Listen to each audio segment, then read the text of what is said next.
feel like Kobe in the fourth quarter. This is the Dane Moore NBA podcast, and we are brought to you by Prize Picks, coming at you Tuesday morning. It's September 30th, and today's pod is with Alan Horton, who has been the Wolves radio play-by-play announcer for the last 18 seasons. And now this season, Alan will be joining Jim Petersen in the booth to be the television play-by-play voice of the Wolves for something like 50 games this season, with Michael Grady taking on more of a national schedule this year. It was a really fun conversation with Alan and Kyle, but I do want to let you know off the top here that I did not turn the microphones on until about the 13-minute mark into our recording with Alan. Sorry, I'm still working out some of the kinks here in the studio, but there is still sound for the first 13 minutes. It's just coming through my computer. So, it sounds like a Zoom call or something like that. I listened back to it. It's okay. Not great. If you can't stand it, I totally understand. The episode's an hour. Just skip ahead to like the 15-minute mark and everything should be cleared up. Again, my bad there. Still thought it was a great conversation with Alan.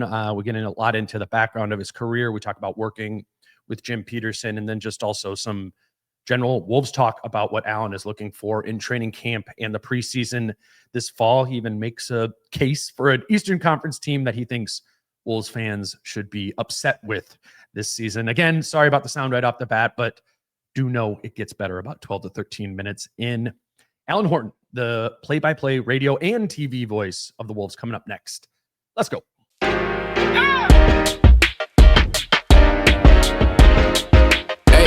yeah. All right, we are now joined by Alan Horton, the radio play-by-play voice for 19 seasons, I believe, now with the Wolves. And so I think, what do we call it? The radio play-by-play voice, a TV play-by-play voice. How are we doing this? I think maybe just play-by-play broadcaster. There we go. And it kind of encompasses both. So yeah, it's kind of exciting heading into this year with the opportunity to do some TV games. I am really excited and proud, and it's been a long time coming. And we love you, and you and the Jim connection is going to be really fun. Yeah, I'm really looking forward to working with Jim, and obviously you guys know him so well. He's just so easy to talk to, and great talk about basketball, right? And I appreciate all the nice words and all the fans that have commented. It's been really nice to hear, and I just think the Wolves have always had a strong broadcasting team, whether it's been TV or radio. Great history with the guys like Kevin Harlan, Chad Hartman, and then Brian Seaman for a year, then me. So it's really been just a few people that have done radio. And then, of course, TV has a great history, with Grady just stepping in, being the latest. I mean, going back to Gus Johnson did some games. The Colorado Rockies play-by-play man, Jerry Schemmel, did some games a long time ago. Sean Grandi, who's the radio voice of the Celtics. Tom Hanneman, of course, we lost him a few years ago. I just think there's a rich history of broadcasting, and it was fun. We had a picture on the court last year when there was a national TV game. So Harlan was in town, and we were playing the Celtics because Grandi was there. And so Chad Hartman was also there. He's got his show on CCO. And we got a photo on the floor of I think it probably encompassed, at least on radio, about 98% of all Timberwolves games. Was myself, Chad, and Kevin. And then on TV, I think we covered a pretty good chunk as well. So it was kind of cool to have everybody on the floor. That was really neat. It's a good representation of I think the coverage that the Wolves have always had has kind of almost always exceeded the quality of the play out there with you for so many years, and Jim, what he's been doing. And we're lucky, and I'm lucky growing up listening to you, learn so much from Jim. That's so many people's Timberwolves experience, and you guys have been the conduit there. And now it's cool, you're getting to do it with a good team too, which is you had plenty of not that. It's when I started in 2007, it was right after it was the lesser known acquisition of that summer. KG got traded to the Celtics, and then a couple months later, it was like Wolves acquire Alan Horton as their radio voice. You and Telfair, Sebastian Telfair, and Theo Ratliff. I mean, my first year I was living downtown, and there were a couple players in the building, but Theo Ratliff I would run into quite often in the elevators and stuff like that. But some of those years where there was not a lot of success, it really just you hone in on your craft, right? You still got It's like you've still got a podcast to do, whether the team wins or loses, whether they win 10 in a row, lose 10 in a row, if it's a 50-win season or 50-loss season. It's like doing a talk show. It's like doing anything that you're committed to doing. So you, as much as you want to, ride and die with the team's success, you really can't. You have to put that in proper perspective. Otherwise, you just won't make it through a season. I mean, it was back-to-back. The Kurt Rambis era was not much of an era. Mr. 32 and 132. Those were dark times. Like that's 15 and 17 wins. That's and if you're tied to wins and losses, you're just going to drive yourself insane. Mm-hmm. But you've always got a show to put on. Every time there's a game, there's always things to talk about, as you guys know. There's individual stuff, there's team stuff. You can look at the league as a larger picture. We can keep you updated on scores and other things going around the league. So it's always fun, and you try to keep that in mind, even though there might not be a lot of success. I saw that. Well, good morning. This is the earliest pod we've ever done. Nice. Here's Kyle, 4 minutes in. I saw the twinkle in your eye quick. I don't think you've shared this, but as Alan has told us publicly and privately, big fan of kind of the random Timberwolves. If you want to share your Theo Rattler story quick. I worked at a store called Brookstone when I was in high school. It's kind of like Sharper Image. Yep. And we sold massage chairs. And I'm like in high school, and we got like a commission. So if you I sold the massage chair, which I'm now realizing was like a terrible percentage, but I would get like $15. Yeah. So it was like sick if I had sold a massage chair. Big time. One of probably the 3 massage chairs I sold in like 2 years was to Theo Rattler. Really? At Ridgedale Mall. Yep. Wow. Yeah. And it probably went in that apartment. Right next to you. Right next to me. It was in the elevator. Theo was, it's there have been so many, the rosters get bigger and bigger as, we're now up to 18 with 3 two-way players and a 15-man roster. So there's always some players at the end of the roster that you kind of grow fond of, and maybe they don't get to play a lot, but it's always fun to go down memory lane and think about some of those guys, whether it's a Hot Rod Carney, we're talking about Miroslav Radulov. So now that's going deep into the weeds. Yeah. Those 10-day guys kind of get lost in the shuffle a lot of the time. But Dacian Nix is going to be on that list in like 8 years. I was surprised. Was it last year TJ Warren was on the team? I was like, I could have sworn that was maybe like 4 or 5 years ago. I think he was on it 2 seasons, dude. He was on, I don't know. Yeah, he overlapped a couple of years. So one of my favorite things so. to do in the offseason, as I've said on this pod, was to go back and you can watch Game 7 Wolves Nuggets. It's in an entirety on YouTube. So when they come back from 20 points down, and I'm watching that game, and some nights in the summer I've had a beverage, some nights I've had a couple beverages, and every time I'll be, wait, is that TJ Warren in the corner? So he was on that team when they came back to beat the Nuggets. Okay. I think it was 2 seasons. Yeah. But did he play in the Sun series at all? Like, did he get Dude, I think he played playoff minutes in the first Denver series when they lost. Oh, really? I think he was on the end of that. I don't know. Because there were some injuries in that one. Kyle Anderson, was out. Jaden was out. Jaden punched the wall. Yeah. It was thin. It was a lot of Austin Rivers minutes in that series. Yeah. Revenge game. Yeah. Go ahead. I was just going to say, so I want to congratulate you as well, because we've talked about you before on the show. I think people have heard your voice, great voice for radio. Now you're coming to TV, so you're fresh off a shopping spree in Nordstrom's, I think. But for those that are TV only or consume the game through League Pass and stuff, I kind of just wanted to reintroduce you. I mean, we're talking off mic. You might be like the 5th longest tenured employee now with the Timberwolves. So you're not new to this, but you might be new to the listeners of this show. So I know you started out on the East Coast. We're going to get into a time zone thing in a sec. But East Coast moved west. You kind of found a home in the Midwest. So just kind of tell us a little bit about your story and how you woke up this morning in the studio. Yeah. I grew up in Western Massachusetts, small town. North Adams, Mass. I was born in. It's as far away from Boston as you can get without leaving the state. Upper left corner of the state, right on the border of Vermont and New York. Grew up in a smaller town in Clarksburg, which had no stoplights, and then moved to a town, Williamstown, which is probably best known for Williams College. Very good Division III small college, just successful in everything. Would have loved to have gone there, but not quite bright enough to make the cut there. They're good. It's one of those schools that's good in everything, academics and every single sport that they play. They're like I think Field Yates from ESPN went there. There is another SI writer who there's some ties to Greg Popovich has some ties to Williams. Yeah. Will Hardy went to Williams. That's And what I think I'm thinking. who Duncan Robinson spent 1 year at Williams. That might be my podcaster confusion. It could be Duncan He Robinson. did go to Michigan after that. It's quite the jump from Williams to Michigan. I'm not sure how he ended up at Williams to begin with, but so I grew up in Western Mass. Went to school in upstate New York. After that, took some time off, and I was in Jackson, Wyoming, living and skiing for 3 years, and then decided that I had to do something and get going with my life. Even though that was a tremendous time. Went back to school at Syracuse, so I'm back in upstate New York. Then a season in Central Vermont, doing high school sports and working for another ski area as kind of a ski reporter. And then I had met my future wife at Syracuse, and she's from California. She said, "Want to move to California?" I said, "That sounds delightful. Let's go to San Diego." And we lived there for 10 years. So kind of worked in San Diego and LA for about a decade, and then up to Seattle with the Sonics and Storm for 1 year, which is an eventful year because that was right when Clay Bennett had taken over and bought the team. And is he going to move them? Is he not? Durant's rookie year? So Maybe the year 06, 07 was my 1 year with the Sonics.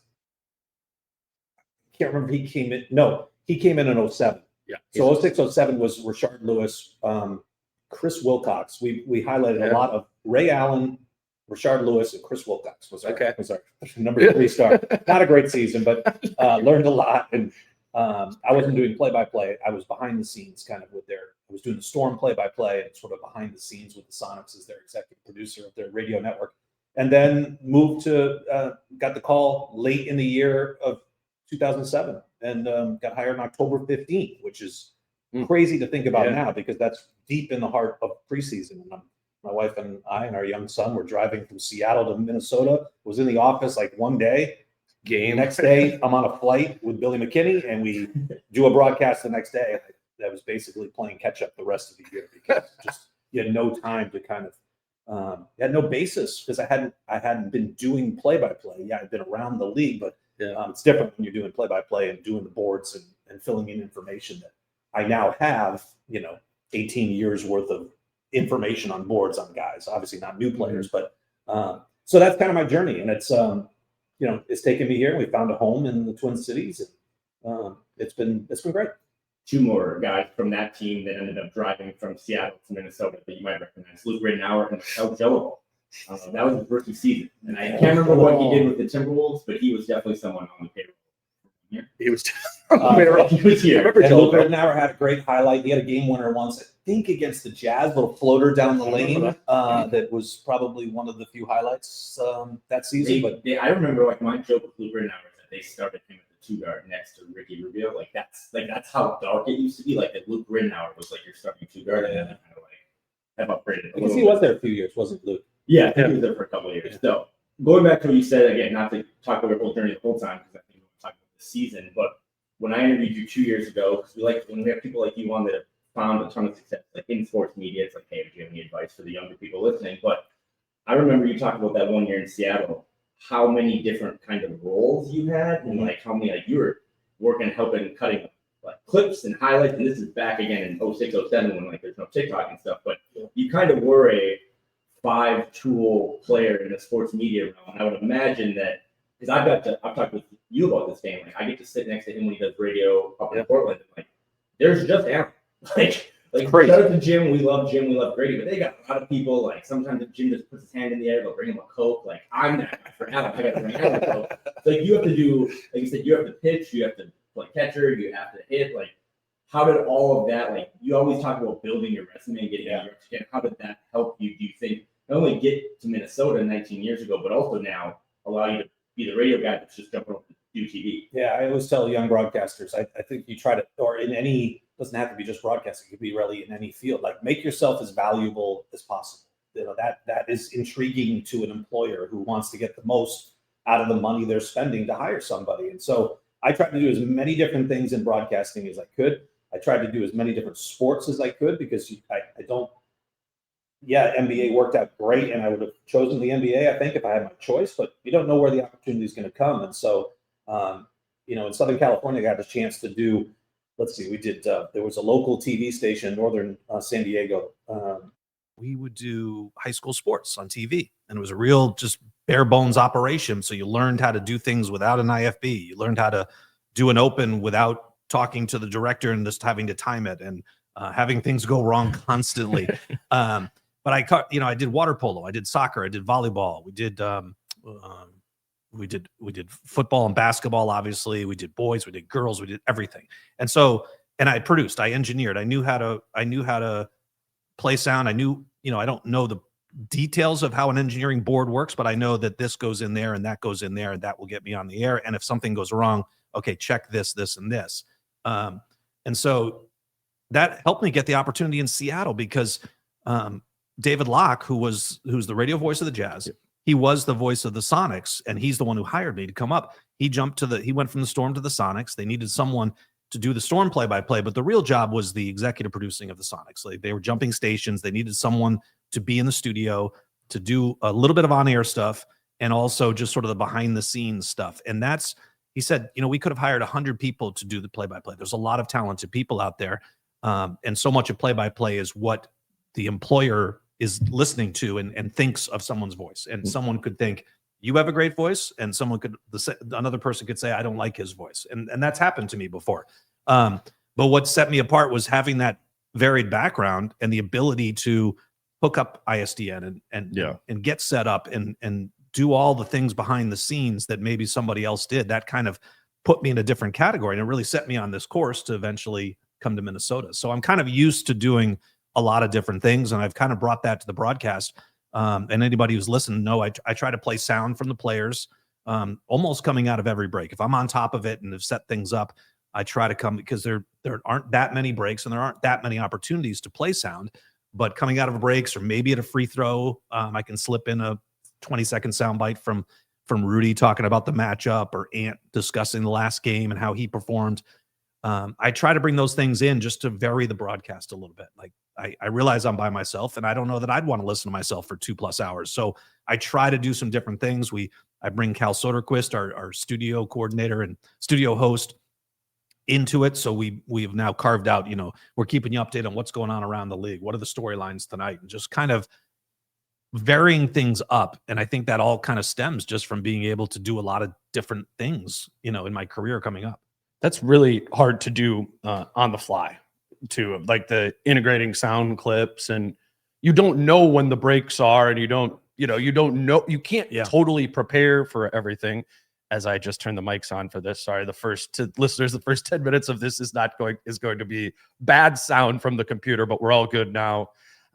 What I think is to my point of there's a million different things, going on when you're doing what Alan's job, which is just much more involved than mine is, but it's very easy for something to fall through the cracks. Absolutely. Or to be like on time with it. I try to do that too with sound clips on the show throughout the season. And it's hard to manage the variables that you can't control, right? Like, you have all these best laid plans in your head of, this is how this is the rundown of the show. This is the rundown of the game. And this is how, it never goes exact. There's no way to completely prepare for it, but you need as much preparation as you can. You want to be prepared for that's a great point, because it very rarely goes as smooth as you think it's going to go, especially because you don't know how the game's going to go too. There's always that factor. Like, you have to be prepared for, like, when we go on the road, I have an engineer that we hire. It's in market. All the NBA teams, in baseball, sometimes they travel with their own engineer. A number of teams still do that, but in basketball, we just hire someone locally who's usually doing all the road games. Wayne Selly was that guy for the Timberwolves for many, many years, and Wayne passed just a couple of years ago. But he would handle, and I remember working with him when I would come in as a visitor doing Storm games. Wayne would be my engineer back in 2007. So I used to go way back with him. But there's a visiting radio engineer in every market that you usually work with. But all of a sudden, you might have an echo in your head for the first quarter. We might not be connected. Sometimes, especially in the WNBA, when the technology and the money, we wouldn't have money to hire engineers, so you'd have to do a lot of that yourself. Right. There are some games where I would do on an old school telephone with a handset, with the microphone here and that thing up here. It's like, it's just, you have to be prepared for something to go wrong. You try to envision, especially when you go on the road. At home, you feel really comfortable about your setup and everything, because it's consistent for 41 games. But on the road, you never know. Like, you picture where you are in the arena, you picture how it's going to go, but then then like you say, so the X factor comes in, or the K factor, because you can prepare for A, B, C, D, E, F, G, and then all of a sudden you get to I did not see this coming. Like, or like sometimes the Wolves have had problems on their home floor before, like where the rim's not straight, or Water there's a through chip the in the floor, court, or the water's leaking up through the court. That was against Portland. I remember that. Portland, and they had to cancel that game. So yeah, you always plan for the best, and then hope it turns out that way. I wish I would have asked you to bring one of your boards. Oh yeah, because like people, how could have they seen this?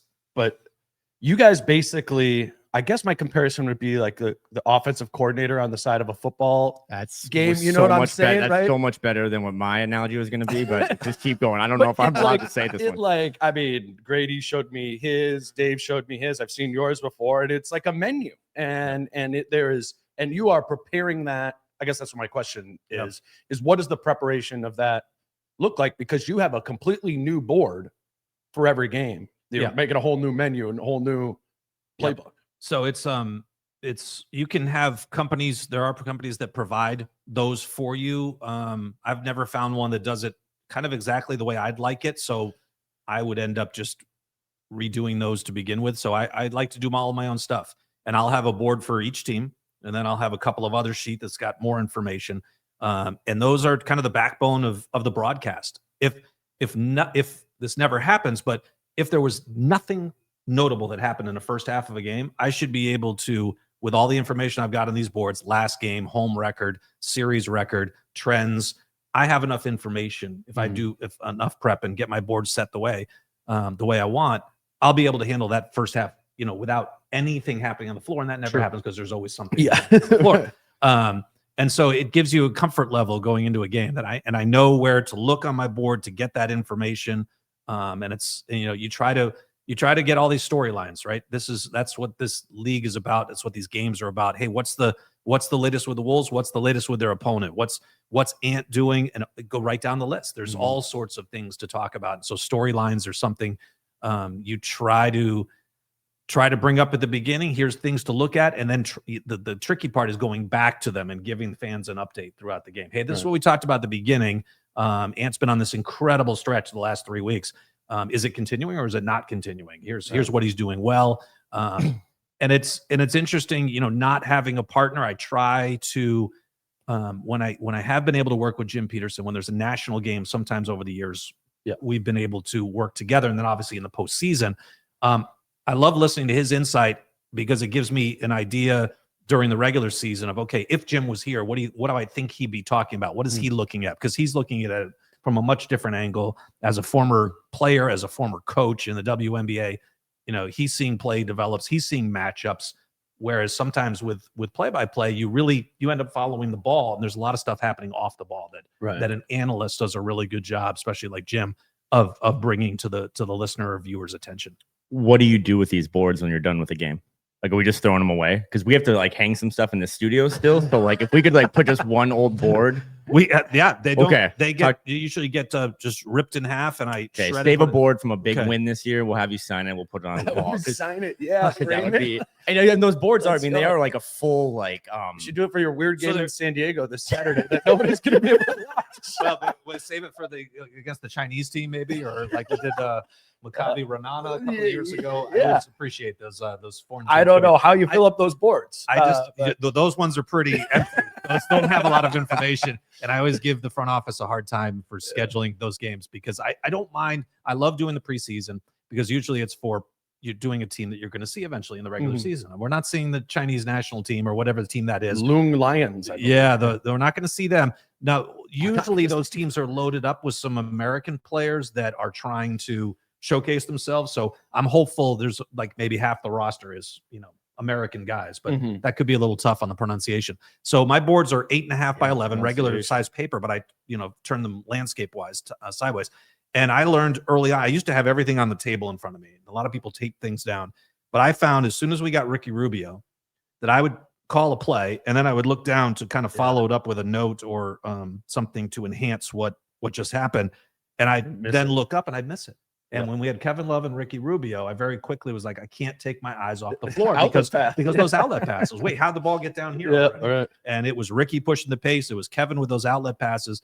And so I just at Office Depot found these sort of card holders that they're kind of big and clunky, but they do the job. They hold up my board so I can look here, but I can still see if something's going to move quickly on the floor. So I try not to take my eyes off the floor. Are you doing radio for the opener in Portland? Are you doing radio or TV for that? It'll be radio. Yeah. Okay. I'll try to tweet out a photo because it's like a whole setup, and I think it's really, really cool. And I actually think it's great that we fucked up the mics for the first 10 minutes because it does kind of like this is sports media 101. Like just keep it moving. And I should give those boards were not my design. Mark Boyle is the longtime radio voice of the Indiana Pacers. He's been there like almost 40 years. He's from St. Louis Park. He's a local guy. His dad is a famous broadcaster as well for ESPN and in the Twin Cities. But years ago when I was in San Diego just getting a start and I was starting to do some San Diego State basketball games, I was like, I need something. I had been doing high school games and, manila folders is what you kind of use for football at that level. Now it's probably much more advanced, but I would do it all by hand. And for basketball, I'm like, I can't use these big folders. I don't need them. They're too big. Right. How do you do something? And there was this website called Call of the Game at the time. I don't think it still exists, but a lot of broadcasters were on it. And in the chat room, Mark Boyle was like, if anybody wants to look at my boards. And I was like, oh my God, I emailed him immediately. Yeah. He sent them to me. I kind of tweaked it. But I can't even make an outline. I can't make a box on a Microsoft Word, but I just cut and paste. Right. And I make sure I have lots of backup files in case I screw one up, which I've done many times. But I basically have morphed it through the years. And so he always comes over every time we play the Pacers and he wants to look at what I've done with his boards. Evolution. Yeah, because he has gone more of a legal. He does his on legal size paper and he goes kind of vertical. He likes more players on there than I flip it over for all the stuff on the back. So I got to give Mark Boyle a lot of credit. He's kind of been a guy I've always looked up to as well. There's a lot of guys in the league that have just been tremendous. And the camaraderie around the broadcasters in the NBA is unparalleled. The guys at the top of our profession in TV, Mike Breen, Ian Eagle, Kevin Harlan, I secretly think they're in a competition to see who's the nicest person in the world. They're unbelievable. These guys are just as nice as you could possibly imagine. They give you time when they don't have time.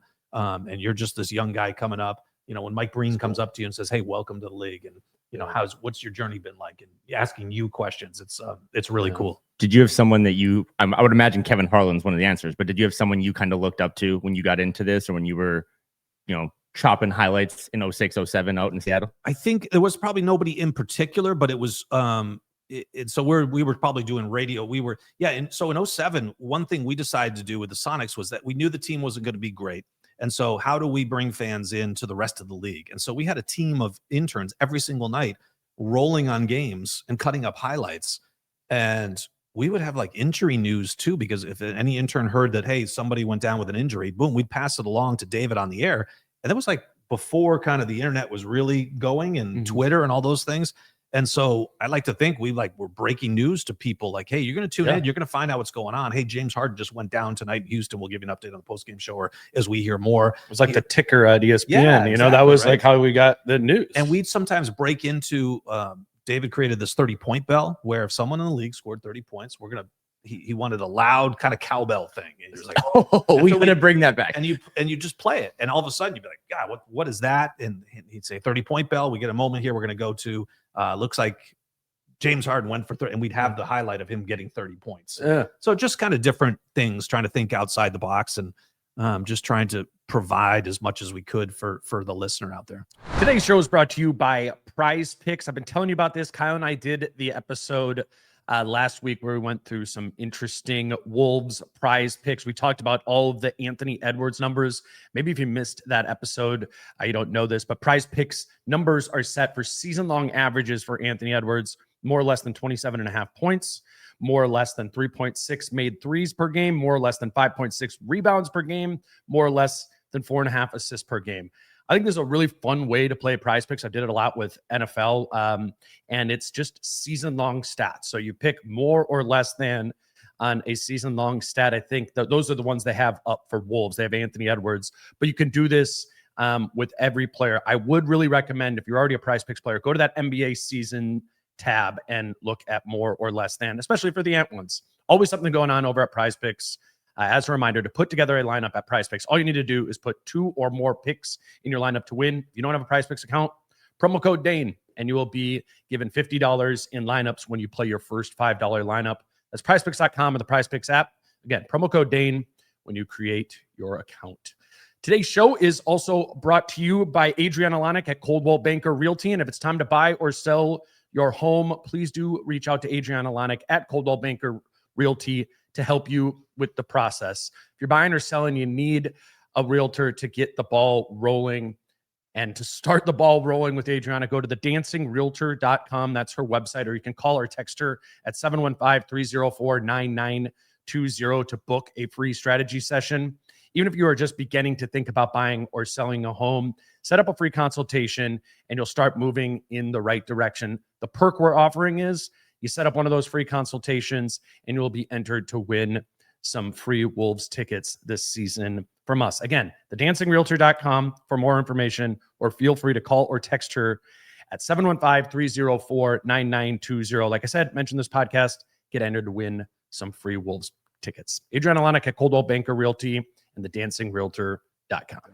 So I was thinking this is the only child syndrome, but because you and I are kind of doing the same thing as Alan, and we've always looked up to you, but like we have a TikTok and we just had 10 minutes of audio that sounded like it came through a falling knife aluminum can, but like we're still kind of learning on the fly. And then I come back to you and I was, checking all your socials today, and your Twitter's really good and you're active on that after games, and your Instagram has a lot of highlights. So you've kind of perfected, I think, your job. And now you're transitioning to TV, which you got to dabble in last year. But I guess, and we can talk about Jim too and the relationship there and the chemistry, but just overall, what do you think your biggest challenge is going to be, coming from something that you are really, really good at in the radio space? And now you've done TV before, but it's 2025. There's a lot of new elements to it. Like, what is the biggest challenge that you're trying to embrace and get ready for? I go back to when Jim joins me on the radio for postseason games. He is so seamless in jumping from TV to radio. He understands the two mediums and knows that on radio, the analyst role is a smaller one. It's a tighter window. It's not, he doesn't have the freedom to kind of talk through 2 or 3 plays going up and down the floor like he can in TV, because everybody can see the picture. Yeah, you don't need play-by-play for that. In radio, you need play-by-play. But he's done radio, he's done TV, because he goes back to working with Chad Hartman back in the early 2000s before he jumped to TV. And so he understands both roles. And I want to do the same type of thing. The TV is a analyst-driven. It's while radio is reliant on the play-by-play, TV is more of an analyst-driven medium. And even behind the analyst, it's more of a producer-engineer driven. And the play-by-play guy kind of comes in third there. And I look at my job as just kind of bridge all those things, get us in and out of breaks, get to something that Jim wants to talk about, maybe add something after he's done, and following what the producer and engineer producer and director decide to put on the screen. So that dictates what you're talking about too. I can't just go off and start talking about something on like I would on radio without kind of being prompted. Like, they need to show the head coach of the opposing team before I tell a story about that coach. And so it's really about less of me. Absolutely. And I've been talking long enough for 18 years. I can afford not to talk for a while. And so I'm happy to kind of take that backseat role and kind of set up Jim, who's done the same for me on the other side. I'll throw this to you, but you know what that reminds me of? Just to tie the last 2 days together, because you were there for this. Mike Conley, all-time quarterback. That's what Allen's role is going to be this year. He's just going to try to be the all-time quarterback and set. Yeah, he doesn't want to shoot. Yeah. He just wants to get Ant the ball and Julia and Jim Randall the time to talk. So I think it's going to be really cool, because we've talked about this. Like, when you do radio, you have to tell me in my vehicle what direction they're dribbling the ball. Yeah. And on TV, like, all that stuff is visually there for me. So it's going to be a major shift, but I would imagine you're ready for it. And again, that chemistry with someone, it's not like you're just meeting Jim for the first time in San Diego, not on TV.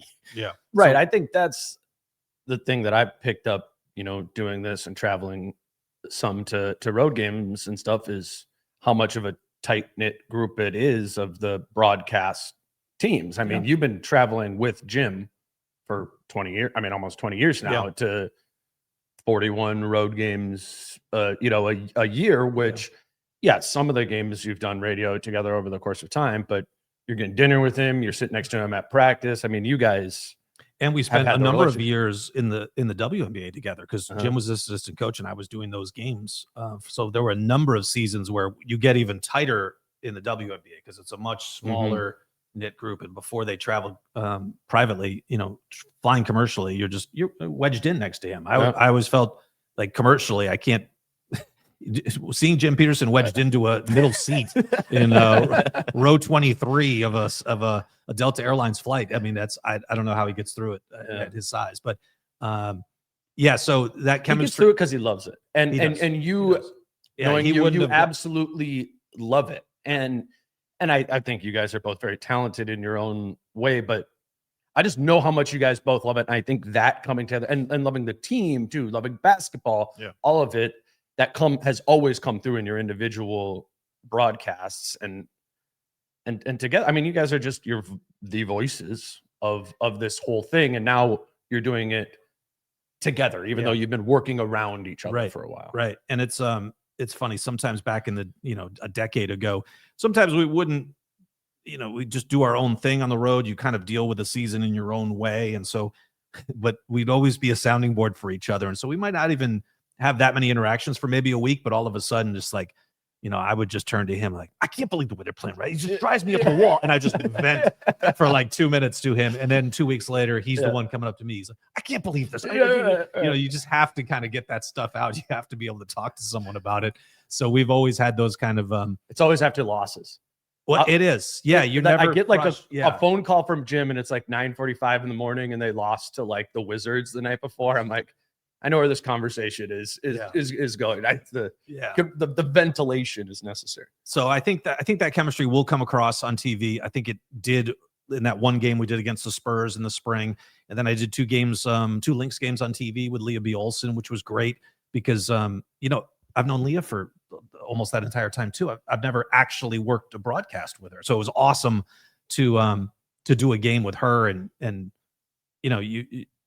the chemistry there too, I thought was pretty good, even after just 2 games. We did one in June and one in September too. So it wasn't like we just did them back to back or anything like that. Knowing the person you're doing anything, and I think podcasting is like this too. It's if you have a personal relationship and you talk to the person in just your day-to-day life, it gets in my experience, it makes it substantially easier to even just understand people's rhythms and stuff like that, or it's a comfort know level. what they know what they want to So get now you're not worried about that part of it. You can focus on all the other stuff because you know that you've got a good relationship, and maybe if I didn't set you up, you can still know to take it over even without me setting it up. So just a familiarity, continuity. There's that key word again, right? We heard that a few times yesterday. Bring it right back. I think it'll play really well. And I just know I'm super excited about it. I know he is too. And I think between radio and TV this year, we just got a lot of good things going. I'm so glad that Michael Grady is doing, still a part of things, because it easily could have gone and done his Amazon, his NBC. I mean, that's the other thing for fans. I hope, I know the league is trying to make an extra effort. I think the team will as well, to let fans know where games are now, because they have changed. There's no more TNT. There's NBC. There's Amazon. There's Amazon is Prime, but Peacock, where's the other one?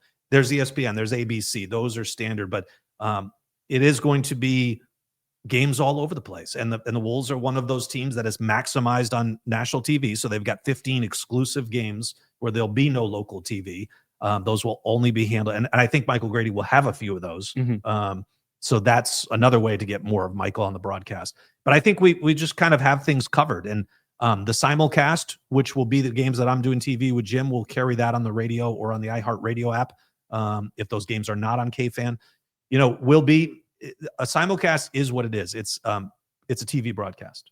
It's a TV broadcast that will be carried on radio. And it's difficult to serve both mediums, but first and foremost, it's a TV broadcast. And so, I think there are some things we can do to kind of help, give the score a little bit more, maybe just, time and score, just those kind of general things. But it's TV is paramount in that battle between TV and radio. I appreciate that nugget, because I've told you before, but on some nationally televised Timberwolves games, my dad will just mute it and then just go stream it in his car and then listen to Alan's play-by-play on the radio because my dad's a big fan of Alan. So, Dad, you'll still hear Alan's voice, but now it's the digital age. We're moving towards TV, so those games will be simulcast. But again, it's going to have a different flair. I love that fans can do that now, and I think it's easier.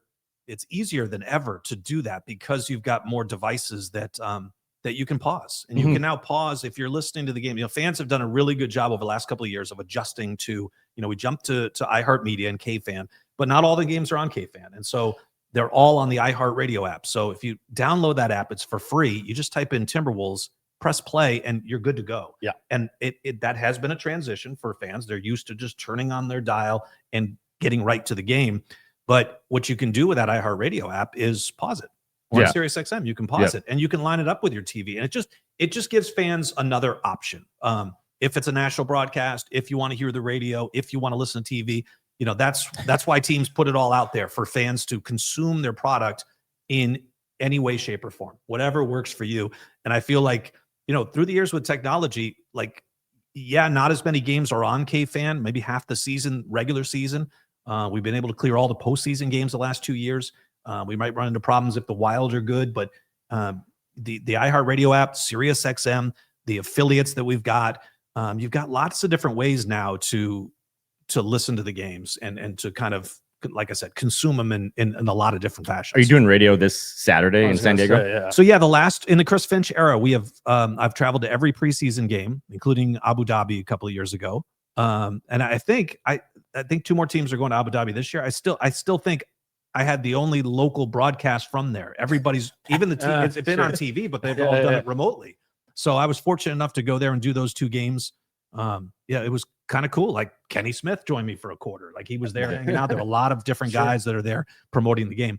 But preseason games, iHeartRadio app will have the coverage because I don't know that there's TV coverage for that one. Sometimes there's not TV coverage for this Saturday. We want to really stress this right now. The Wolves' first game on Saturday, Wolves Nuggets, part 64 in San Diego, your old stomping grounds, is not going to be on TV. It will only be on radio. Monday podcast here a banger. But we're gonna have half. I'm gonna be listening to Alan. We're all gonna be listening in our cars in our garage with the garage door open as the car's running, listening to you call this game because there's no TV, which I think is gonna be cool for you to kind of start the season that way. But thanks for working on Saturday because the rest of us have to work based off your work. I think it's this happened last year when the Wolves played in Iowa. It's the home team's responsibility to at least produce some kind of a broadcast. So that Iowa game was not televised either, but what they did was they put the team was in charge of putting together. They used my audio with the video. It took a little while for things but it was something. It was better than nothing. And so I think this is kind of on the Nuggets, and maybe at the last minute they will try to provide something. I really thought that you had to have some kind of coverage, like TV wise, for League Pass or for the teams to even from a scouting perspective, like you need to have some kind of that's a good point. All 22, type thing. So it's just something like that. So, but we'll have the game. It's been fun doing every time I look forward to preseason games, then I get to a preseason game, and sometimes in the third quarter when nobody's playing anymore, I'm wondering why are we doing preseason games? But I think it's super interesting. I do think, especially now, I'm eager to see some of those second halves and who's playing and who's not playing. Zakarski, Rocco might get an opportunity. Johan Berenger, and and to figure out kind of what that rotation looks like. That's something we talked about, you guys, just yesterday. Like, what do we think that 9-man is? It going to be an 8-man? The 9-man? It could be 10-man. Chris Finch always mentions that, and sometimes doesn't always get there. But I think that's fascinating about this year's team, about who's going to fill that 8, 9, 10 spot. We should talk about this year's team and kind of how last year ended. But again, for a reminder, if you're listening, at Wolves Radio on Twitter and on Instagram, and God forbid if Alan just kind of rests his phone on Saturday night on his coffee and goes IG live, that might be the only way we can watch that game. So depending on your view of the, just put the phone up, there we go, click the button. So again, some of us need to watch this game. Get you some followers. And if I get fined, I will pay that fine. Forward everything. I will pay that fine. So we talked about your story. Let's bring it back to, I've kind of coined this for many reasons, whether it be just a fresh ownership group or the coaching or the broadcast or ants. Like, this is kind of like the golden age of Timberwolves basketball. So these last 2 seasons,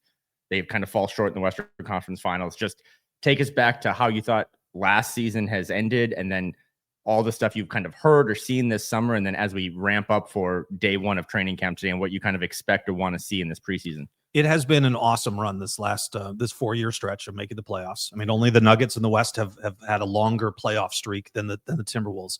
And I think it all starts on the basketball side with the stability that you've got in Tim Conley and the head coach and Chris Finch. So this will be my 19th season. It's by far and away just the best front office coaching staff.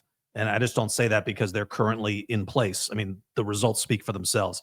Not only are these guys incredible at what they do, but they're really good people, as you guys have gotten to know too. They're down to earth. Yeah. They care about what's important, but they don't worry about ancillary stuff, where oftentimes when you get into a GM role or a president of basketball operations and a head coach, those pressures change. And sometimes you're too concerned about the stuff that really doesn't matter. Do you need to know about the marketing campaign?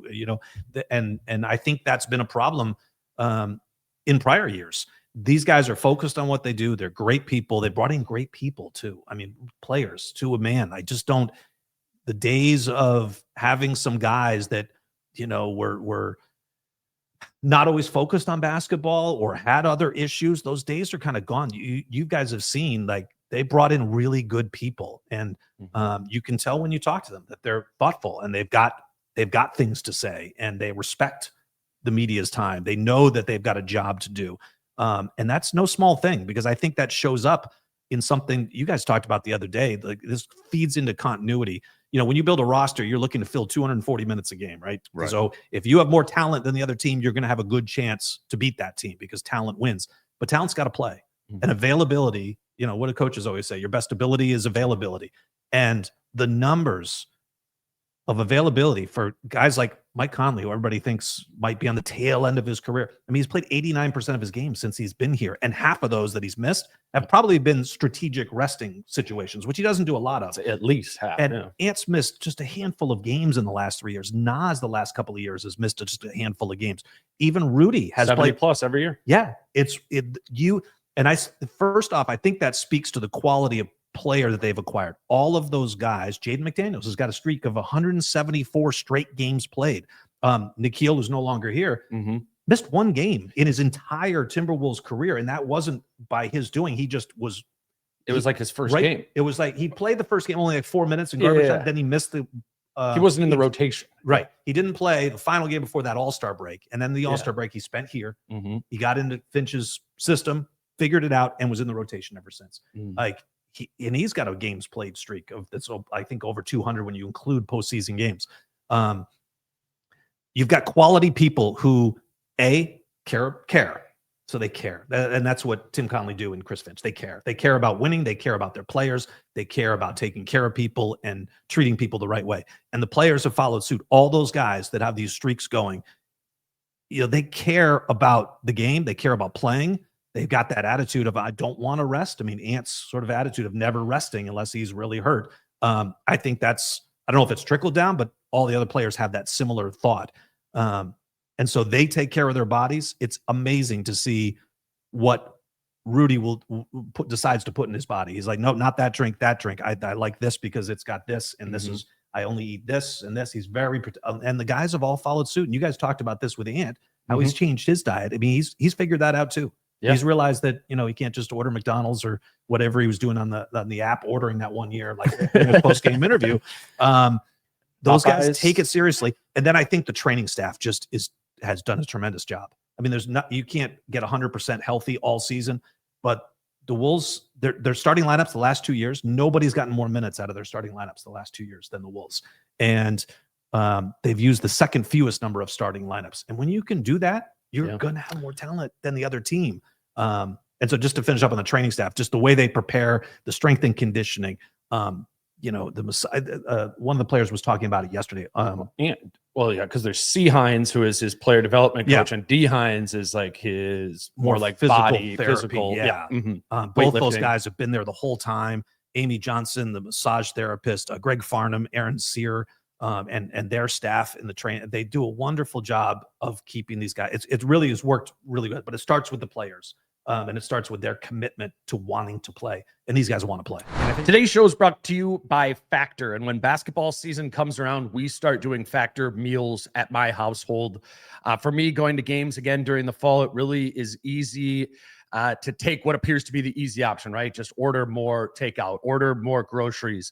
But I've learned that Factor is actually faster to make than waiting for a delivery to come. It's cheaper than getting food delivered, and it's definitely healthier. That's why I love Factor. The chef prepped, dietitian approved meals make it easy to stay on track and enjoy something comforting and delicious no matter how hectic the season gets. I genuinely use Factor, and I really think you should too. Eat smart at factormeals.com/DaneMoore50 off and use code DaneMoore50 off to get 50% off your first box plus free breakfast for 1 year. That link is in the show notes below. That's code DaneMoore50 off at factormeals.com for 50% off your first box plus free breakfast for 1 year. Get delicious, ready-to-eat meals delivered with Factor. Offer only valid for new Factor customers with code and qualifying auto-renewing subscription purchase. Today's show is also brought to you by Skims.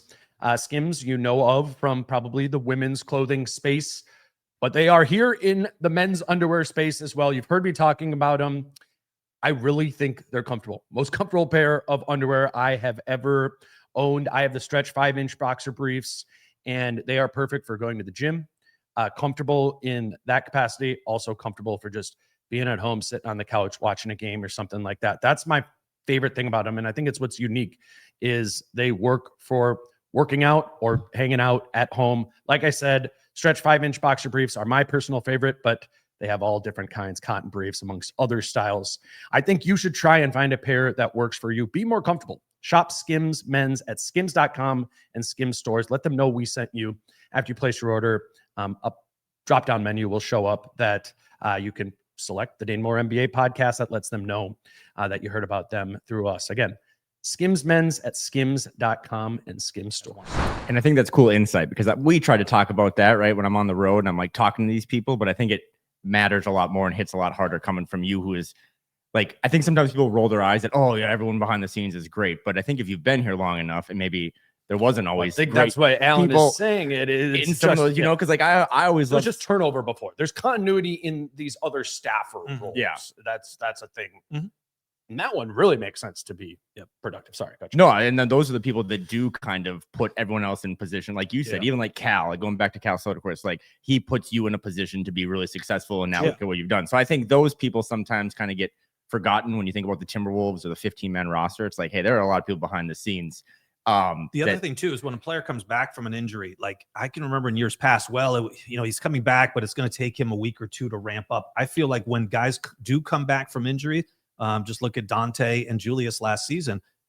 When they came back, they were back to, maybe they're under a minute restriction, but that they played 100, they were back to 100%, just in a more limited role. I think that speaks to the training staff too, because I can remember times where a guy would have to take the next 2 weeks of playing time to get back into rhythm. You're just like, well, what's, that's the sprained ankle should be like, don't come back until you're ready. I think they've done a really good job of balancing those two things, getting guys back as quick as possible, but also when they come back, being 100%.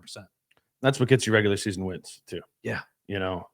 And where the Wolves are in the conference that the Wolves are in, doing some sort of behavior that gets you 2 more estimated wins per season or whatever, that's huge. And how many times do we say, okay, well, the Wolves are playing so-and-so tonight, but James Harden is out and Kawhi Leonard's out. And you could argue, okay, well, they beat a injury-riddled team. Well, that's the game. I mean, that's why you play the game. That's an advantage. I mean, that's nothing the Wolves can control. But if you're healthier than your opponent, that bodes awfully well for you in this league when wins are tough to come by. Right. I mean, Tim Conley was saying, he thinks the West is as talented or as competitive as he's seen in his 29 years. Yeah. It's hard to imagine it getting more difficult than it's been in the past, but it's redundant now to say, that the West is just brutal. There's a lot of talent, top 2 picks going to the Western Conference teams. It just adds to the talent level. Somehow the East got all the injuries. And the West got all the draft picks. You were at Media Day with us yesterday, so this kind of leads into the 25-26 season because yesterday was like syllabus day for the Timberwolves. What were just kind of your biggest takeaways from yesterday? Or again, like like one of the things that's going to be low hanging fruit, I think, for a big part of this season, and it's gonna be a lot of fights online, is like the rotation, right? Because I know like you read the Chris Finch, Britt Robson, just epic 4-piece article. It's like Finchy did say he wants to play 10 guys. I'm a big Chris Finch fan. I also know that that's not going to probably happen. Like that's so hard to do. And you talk to Jim and he's like, when you're coaching, like it's hard to get 10 guys enough minutes to keep them in a rhythm and keep them getting enough reps. So what did you think about media day? And then kind of like, again, what do you think, like how hard do you think that rotation is going to be to set night in and night out this season? I thought so many guys at media day just looked so comfortable. And it was just such a, you mentioned it with Ant just sort of being more mature, and just I thought Ant was and then I saw him in the hallway a little bit later. He seemed as happy, and sort of like, I know in years past he no players don't like to go through media day. It's not fun for them. They just like, oh, I got to do that. But I think they've all come to accept that, hey, this is part of the job. This is something you have to do. And I thought Ant was looked as happy as I've seen him in media day in his 6 years. Like, who has the worst media day process? Because it's not just the like coming to talk to us for 10 minutes. They got to go get every photo taken. They got to do it. It's a whole like assembly line of 2 to 3 hours to do, and he has to go do all these. And you guys extra stuff. They have an Excel spreadsheet of where every player is, and it all. I don't know who puts it together, but it's probably like the NBA schedule. You have to have everything kind of line up perfectly, and these players go from here to here, and they have 20-25 stops. They have to do. At one point yesterday, I don't know if I can say this now, but like at one point yesterday, I think Joe Ingles was refilling out his W-2. I'm dead serious. Like he was at a table with very legal people, and they're like, "Joe, is this still your mailing address? Like, are these people on your health insurance?" And then Joe's like, "I think I have to refill my." So like, it's not just come to the podium and then leave. Like, there's all the video stuff you see in arena, like all that stuff was filmed yesterday. All the different jerseys. It is a car wash, as ESPN would say, of just going through all these different stops. And this isn't the only. They had a day, I think, last week, a production day. So that. Yesterday was not even the entirety of what they have to do. They have a whole nother 2 or 3 hour period where they're doing production stuff, I think solely for in-house stuff in arena, answering those questions. Hey, what's your, all the stuff you see on the Wiggins, Michael Bolton thing. Exactly. That's right there, which is an all timer. So I just thought everybody was so sort of relaxed. And I thought it was great to hear from all the players. I think you can tell when you listen to them that that again, Tim and Chris have put together a team that just they're good guys, and they all have things. They're all interesting people. They care, like I mentioned. And I'm interested to see. I'm really fascinated to see how this, continuity gets tossed around an awful lot. And I thought Chris Finch summed it up well. And you guys touched on this, how it has to pay dividends early. Otherwise, it doesn't mean anything. And so. The last time they had continuity was 2 years ago, and they got off to that 17-4 start. They got off to, after that, it was 24-7, I think was their record, somewhere in there. And they had continuity from the last season. So you have to make the most of that. And what I love about that idea is that now you've got a baseline, you've got a sample size. You can figure out, Nikhil's not there, so you have to factor that out, but that's minor compared to, adding Julius and taking away Cat and adding Dante that they had to do last year, which really just kind of hijacked the whole season. I know Chris Finch wanted to go deeper on his bench. He wanted to get TJ Shannon and Jalen Clark and give Rob Dillingham some minutes and work on some different things and get Jaden more playmaking opportunities. That all kind of got pushed to the side when the focus became, we have to get Dante and Julius on the same page. We got to get our top 8 rotation going so that we can have success and make a deep run in the playoffs, which they did. But all that stuff got pushed to the back burner. Now all that stuff I think comes back to the front burner, and now I think you can be more deliberate about playing TJ Shannon and Jalen Clark and Rob Dillingham, and maybe getting some spot minutes for Berenger or those type of things. And I think now that you can see what worked last year, what didn't work, how can we tweak it? I think that becomes fun. Like what's the adjustment to things that even went well last year? How do you even improve upon that? Or how do we let's double down on that? Let's do more of that. So I think that becomes really fascinating.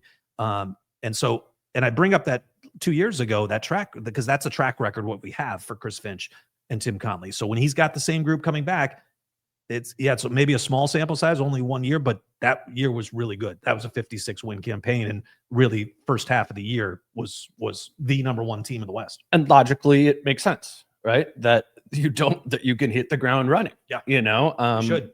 And they should. And I think Finch is saying they should. And there's if some they pressure don't, to do that, yeah, now there's pressure. you're missing something if you don't do. I just one thing with the I've just been thinking about this rotation stuff more and more, and last season we talked about it kind of getting cut off hard at 8. I think a big part of the reason for that was just that Nickeil was awesome. You know what I mean? Yeah. Like if Nickeil would have just had even the same season he had a year before, which was good, but not at the level that it was last year, he's not getting 25 minutes a night like he did. You know what I'm saying? And then organically last season, Shannon would have filtered in more, Clark would have filtered in more, Dillingham would have filtered in more. So I know it was this annoying thing, and now maybe Rob's behind, or what is TJ? We don't know it all, but it happened because another good thing was happening. Right. And I feel like I don't say that enough. And that pin, unfortunately, is removed because Nickeil was great. I just think all the optionality, so much more optionality does come back to play with this rotation however you want. It was just, I mean, how many times we talked about it last year of like, map it out, map out the 240 minutes when you knew with Nas, Dante, and Nickeil all had to play 22 to 25 minutes as they should have. Right. What do you do? Right. You know, especially when you're trying to win games, which is what coaches are paid to do. And so you don't make the run to the Western Conference Finals if that season didn't go the way it did. I mean, you could have spent a lot more time playing those guys, and you might not have had playing team. And then where are we at right now? And those guys did over the course of a season. You do get an opportunity, of course. When Dante and Julius both went down, you know, TJ stepped up, Jalen stepped up, all had their moments. Rob had his moments. And I think this season they're going to get more of an opportunity. You got anything else? I know you got to get to practice out. No, we're good. I mean, this is the last question on my list, but do you want to talk about the Brandon Roy region? The matchup? Yeah, because right now it's Josh Howard. Oh no, that's a different region. No, I like the Josh Howard region. Okay. Naming right now region, it is 54% Alan Horton, 46% me on the Crunch Wears No Pants, all things Timberwolves brackets. So if you're listening to this, all this training I've been doing for this potential matchup is now going. It's just a vote. I thought I was going to be nice to you. Thought it was a basketball. I thought that's the way these things got decided. Or fighting. I thought I was going to be nice to you, and while you're on the pod, and then after this, I'm going to sell my soul to try to win that first round matchup. It is actually you guys against each other. Yeah, the first round. Like, what are we God, doing? Like the biggest 8-9 matchup of all time. That's great. No, I guess guess technically 8-9. No, I think it's probably 2-1s if I'm going to be honest with myself. 2-1. I was just again kind of going through. I'm still on your LinkedIn page, by the way. I don't know if you want to talk about your political science and economic degree. If there's anything you can do to make these coffees cheaper, but no, just like kind of big picture or anything else you're looking forward to. I mean, I slept on it for one night, and I wanted to say this to you, but like I kind of thought media day was boring yesterday, but that's like the best compliment ever. Because how many other media days was there like, we can't talk about this because we fired that person. We can't talk about this trade because it's not legal yet. Like yesterday was my big mantra coming to this season is that everyone's been paid and the coaches have been extended and the ownership stuff has been settled and the play-by-play guy is going to be awesome. Like there's really no more excuses. And now it's just about winning. And I thought it was kind of a perfect, when you think about this organization, you think about Ant, you think about Finch, and Ant was like, yeah, we have this cheat code with continuity to win a bunch of games. And Chris Finch was like, I'm with him, but if that doesn't pay dividends early, you know, if you are 10-10, 20 games in, continuity actually is going to be a really bad thing. They're like, this is stale. You need to blow it up. So just any other kind of big picture ideas or just thoughts going into what should be a season that, and we're not used to this, like there should be real expectations on all these guys now to win this season. I think the Wolves are flying under the radar too. I don't pay a lot of attention to what the national media says or how they predict things, but I do know that they are flying under the radar. And it's usually because, you know, when you don't make any big splashy moves in the offseason, you're not talked about. And so obviously Kevin Durant going to Houston was already good, but they get talked about more. The Lakers always get talked about. Dallas and Cooper Flag. I think the Wolves have, you know, like Kenny Smith leaving the Wolves off his top 11 a couple of years ago. I mean, we weren't even on his list. I think the Wolves are a very good team. I think they're a top 4 team in the Western Conference. And I'm fascinated to see how this plays out. I do want to bring up one thing. I think I've got a team that we can root against in the Eastern Conference. I always keep an eye on the Denver Nuggets, right? They've been the Wolves' rival for the last couple of years. And we've met up twice in the postseason, and I don't like playing that kind of team in the preseason. It just doesn't mean anything. I want those games to mean something. So and we've faced them a couple of years ago too in the preseason.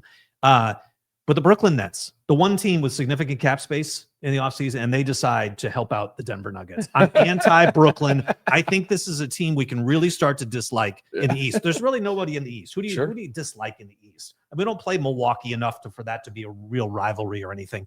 But they gave up Cam Johnson, took Michael Porter Jr., and only got back the unprotected 2032 first-round pick, which might be juicy. Might be. Good chance it's juicy. Maybe, But I mean, I don't know. they Jokic gave will up still 2 be there. assets to get one, and they just allowed Denver to get a better player, I think, at this point, Cam Johnson than Michael Porter Jr., and give Better them contract. a better contract, which allowed them to get Tim Hardaway Jr. and Bruce Bruce Brown, Brown. and they make the trade for Jonas Valanciunas, and you're just like, what? They got better, and Brooklyn saved the day. Nobody was knocking on the door asking or calling, trying to figure out if Michael Porter Jr. was available, at $35 million or whatever he makes. I cannot believe Brooklyn helped out Denver in that sense, and it infuriates me. They probably wanted some more. Well, first of all, That's I mean, can we did not have let's talk shit about the Nets on the bingo card, But but we could keep going. I mean, 5 first-round picks, like 3 of them are point guards. That whole team doesn't even make sense. Right. And that's just, I think if we want to start to root against somebody in the East, that might be a starting I'm point. gonna write down why to Because hate Brooklyn. I think Denver is right. I think Denver got a lot better. I think Denver got a lot You don't better. think they're- And that's a team that took OKC to 7 games in the second round. you don't think Denver's going to miss Michael Porter Jr. in the locker room because he's had a pretty big summer. He has finally expressed himself. Yeah. I heard more from Michael Porter Jr. in the last 3 months than I did his whole first. I might know 5, too 6 much, years of his career. but no, I do think the Nuggets. When we talk about Depends that, on your point of view. If you're anyway, the Nuggets. I think the Nuggets are the team too. Did you see David Adelman? I made a comment about MPJ. It's like, oh, he's certainly come out on social media. That's been great. Also, Jokic too is like, I'm gonna miss all my friends. I think he listed any Nugget who was left in the last 3 years except for MPJ. So there was Interesting. multiple dynamics there. But no, I do think Denver. Even Ant said that yesterday, which I thought was cool too. Again, you have this is nitpicking, but you kind of have to follow Ant his whole career for him to be at media day and kind of be plugged into what other teams are doing. That was another sign of okay, I think he is fully locked in on this season. But yeah, I think Denver is going to be a menace. I think OKC, we talked about this last night, continuity is going to be their thing too, other than just being the defending champs. And then the Rockets, and then I think the lesser teams, the Warriors, Lakers, the Clippers, teams that I always think I'm a little lower on, but it should be a crazy Western Conference. And I think every night you call a game now, it's going to be must-watch TV because, again, there's so much talent in the West. And then, too, those nights where they're playing lesser teams, we'll see if Ant lives up to his motto of I'm just going to try to break career highs every night. So it's going to be this is the weird time of the season where you're starting to get a little excited, but then you're also like, hey, do you want to go watch that shoot around or that practice? No, I need more time away from the Wolves until they really start. I think it's going to be probably the most exciting season because it could go either way, right? We've said this. If it doesn't go well, I think you're going to see a bunch of changes. And if it goes really well, it could lead to something that this team has never done before. 2 things. Jokic, the reason Denver is always so consistent is back to availability. Jokic doesn't miss games. Yeah, the guy plays 95% of his games in his career. It's unbelievable. A, how good he is, but B, he plays all the time. And then that level of usage and beating. It's and Ant being dialed in on the league and stuff. I'm fascinated to see how a summer of not having USA commitments and how really getting you don't get a lot of time off when you go deep. I mean, we played at the end of May the last 2 years. That really cuts into the off season. Mm-hmm. And then when you have Team USA responsibilities for how long is that? 3 weeks, a month, 6 weeks? It's a good stretch. Yeah. All the travel. He's been to Abu Dhabi more than I think any other player because he's been there 3 times. I think once with the Wolves and twice with the U.S. national team. Playing on that World Cup squad and then the Olympic squad. I think this offseason, so it's the first time, and then before the USA stuff, we were probably in the COVID era. So there might not have been a chance for him to have an offseason like he had this year. He talked about going to China and how that was the highlight of his off. And I can imagine it would be. But I'm really intrigued to see where he's at this year. And I just think he's on a path. If you were to chart his progress, and you guys have talked about this, it's been really incredible to see. You don't see a lot of guys that have sort of this straight line of improvement if you were to graph it. And he's improved every single year. And I I don't think there's a reason why his scoring won't continue to go up. It's gone up each of the first 4 years, 5 years that he's played. And I just think he's poised for greatness. And on this path, I think the Wolves are ready to travel with him on that. I do too. And I think having the summer, quote unquote, off is what gets you to, as a player, to work on specifics of your game that are, tailored to your growth. And I still think I'm with you of the generally linear progression of Ant, but to me, the big spike happened after the Grizzlies series year. He was great in the Grizzlies series. Remember, he elevated for the playoffs, as he always will. Yeah. But then you have that summer, and he comes back, and he is a high-level regular season player, 90% of nights. And I think that was the summer before he did the select team. And I think that was the first summer he was in the gym, the whole time and working on. Is that when you're a star, you don't really need to get that much better at anything other than the minutia. And that's what I'm excited to see with Ant, because I think when he gets the time to be in the lab, there is the opportunity to work on the smaller things that you don't get necessarily the option to do when you're in training camp with the Team USA. That has all of its other benefits. But we know with Ant, all of the next level is about fine-tuning the little things or highlighting the little things and finding greater efficiencies. And it sounds like he's had a summer dedicated to that. Yeah. And the great thing about Ant, too, is not only with his game on the rise and the path that he's on and the Timberwolves are on, but he's never been this selfish superstar.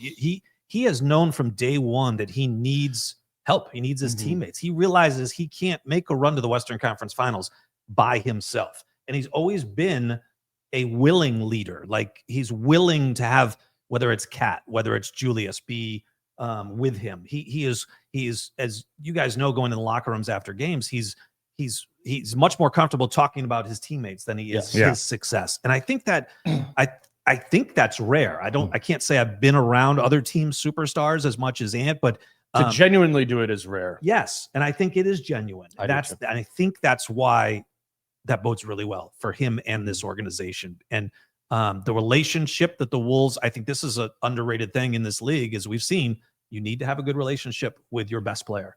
And that didn't happen in Dallas, and Luka was gone. And there's plenty more examples of people wanting out. You have to maintain a good relationship. And that's where, you have to, Chris Finch and Tim Conley have found a really good balance so far of empowering him and also still holding him accountable. And that's not easy to do.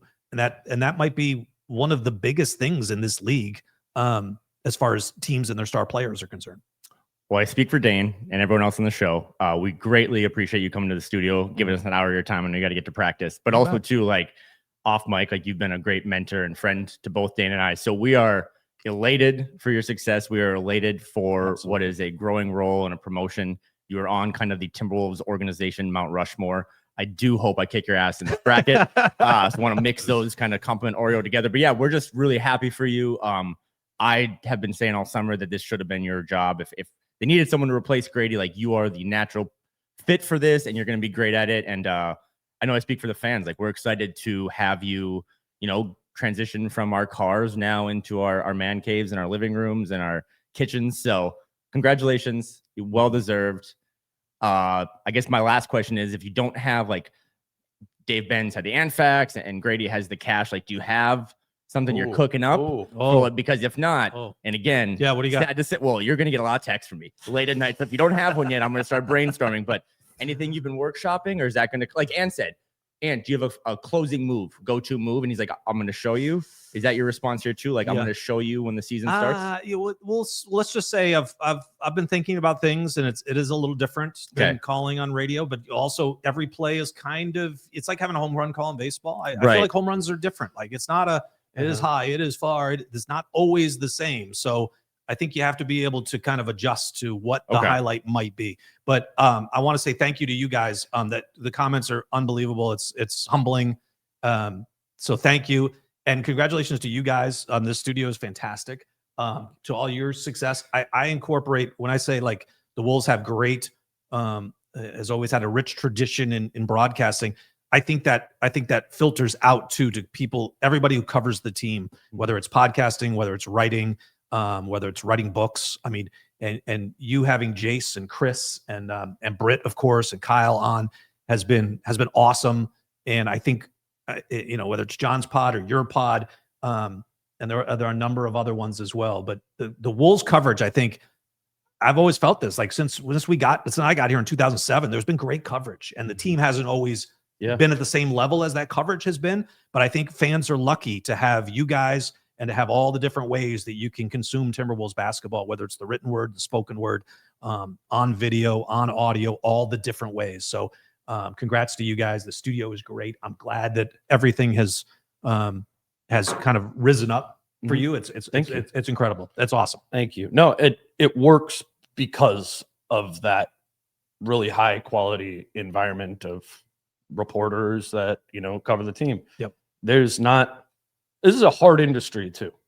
And on your side as well. I mean, there's a lot of people in your position who are battling, for an opportunity like this and are waiting, a long time. And it's also very hard in the newspaper and the writing space, and the podcasting space is competitive. And I does put a lot of pressure on all the different fields. Yeah. Like it's very competitive, like you mentioned, and there's it's oftentimes difficult to monetize, and that puts a lot of pressure, I think, on all of us, which I think benefits the fans out there, because it does hopefully rise us up to do our best work possible. And so that's kind of how many markets have multiple beat writers, like period, like Jason, Chris for the newspapers, and John. Yeah. That's 3 high level, but like that is just, I mean, maybe in like Golden State and LA, like LA would come to mind, New York comes to, but the big markets, right? Like it's a cool thing. Those are the exceptions rather than the rule. Right. And it's tough. Like,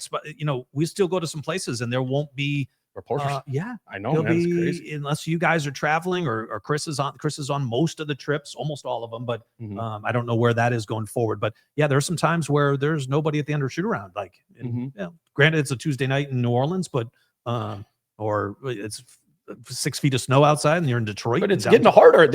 Jerry used to be at everything, right? Yeah. Like back in the day, and that was the case for all 30 teams. It's a trickier market now in sports media, but it's still important. It's still craved. Yeah. I believe what we do is in demand by the fan base and a service, and obviously what you've been doing on the radio and what Jim has been doing on TV for so many of us that's where it started. Yeah, sure. Like when I think back to 2007 or 2009 or whatever, I mean, we could joke about the players and stuff, Jello Bale and all this and that, but my memories of those teams are you and Jim.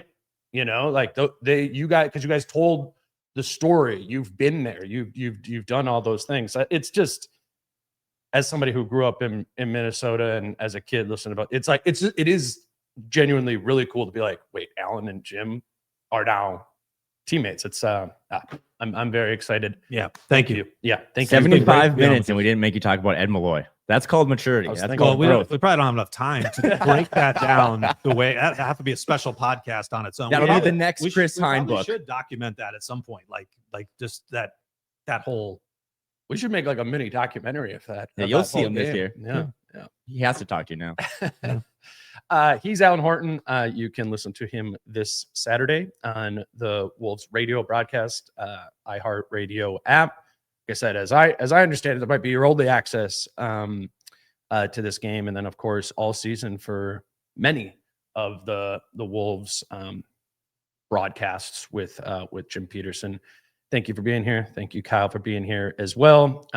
Later today, next up on the show, Britt and I are going to be in here this afternoon after the first Wolves practice that Alan, Kyle, and I are going to head over to now. But yeah, until me and Britt later, he's Alan, he's Kyle, I'm Dane. Peace out. How I'm feeling, man, I hope it never stop, yeah. Green and hot so you can find me in the crowd, yeah. Don't let standards ever bring you down, yeah. Hope you dancing.